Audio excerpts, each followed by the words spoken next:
If you jump online or on social media, you might come across so many articles and posts about how Black women did not have the chance to be a homemaker back in the old days. Is this really true? Or is it just a huge generalization by postmodern thinking?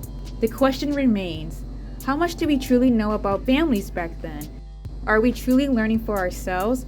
Or are we adapting to a repetitive narrative? I love learning about this side of American history. I love researching and learning about how family life was back in the old days, despite what we're taught about oppression and social issues back then. So I decided to take a dive in and research more on this topic. So continue watching to learn whether or not Black women had the chance to be a housewife back then.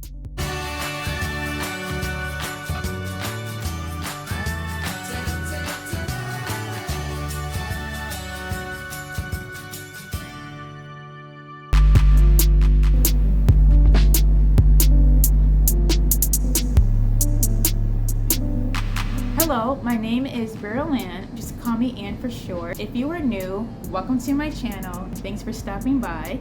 And if you're returning, this is an extra thank you for stopping by and tuning in today's video. Here are a few things we're not taught nowadays about Black families back then. We're not taught how a majority of Black families attended church and believed in God. Most Black families believed in Christ. A majority of Black families were intact. Husbands and wives understood their place in the home. Society upheld the values of family and roles within marriage, manhood, and womanhood back in the vintage days. When we're taught about Black women, or preferably the Black family overall back then, we're often taught it was all about fighting for rights and fighting for equality and overcoming oppression. And we're taught about the hardships of the Southern segregation, Jim Crow laws, and the Civil Rights Movement. This is all from a socio-political perspective. But what about real life, day-to-day life, the reality of life? We're not taught about the actual work and life that men and women experienced back then. So, did Black women have a chance to be housewives? The answer is yes. Yes. How is this so? Okay, the first thing, number one, is to understand the purpose of homemaking. Homemaking is maintaining the home and raising children as a priority under husband's leadership. A lot of information online states that Black women did homemaking for white families, quote unquote. This would have not been the case. Because homemaking isn't something that's done for another family.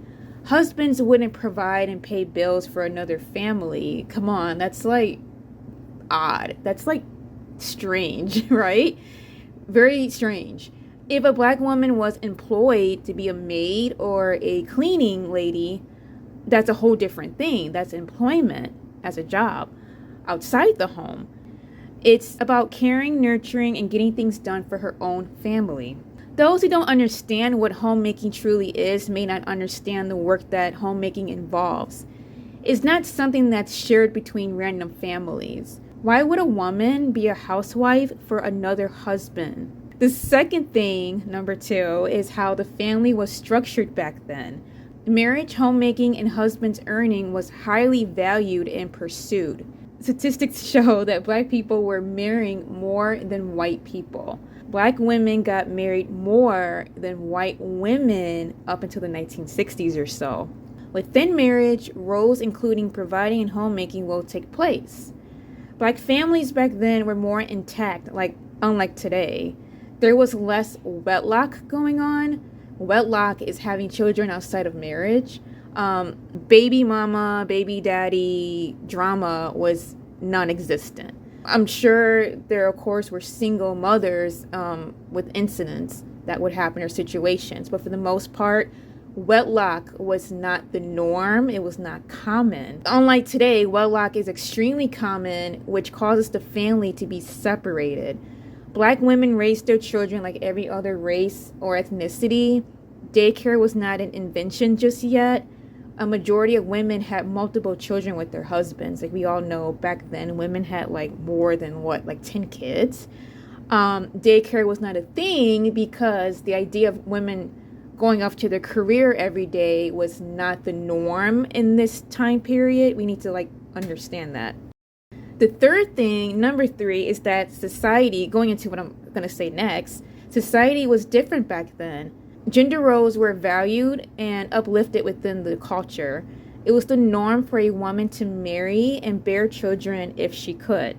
Men worked hard in industrious jobs or in business.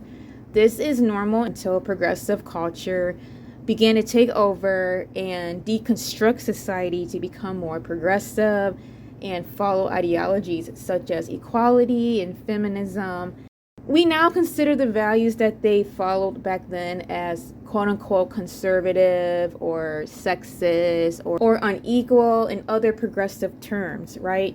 Number 4, fourth thing is that Jim Crow laws took place in the South, not other parts of the United States.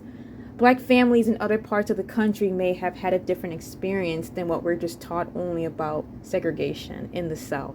Last thing, it's interesting how Black women and men were still marrying and raising children and operating businesses despite the Jim Crow laws in the southern states.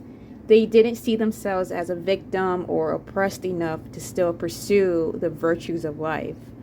Our modern day culture pushes for victimhood mentality all over. So it's very easy to look back into history and label everything as negative in order to satisfy the agenda of victimhood and blaming today. If that makes sense, I hope that makes sense.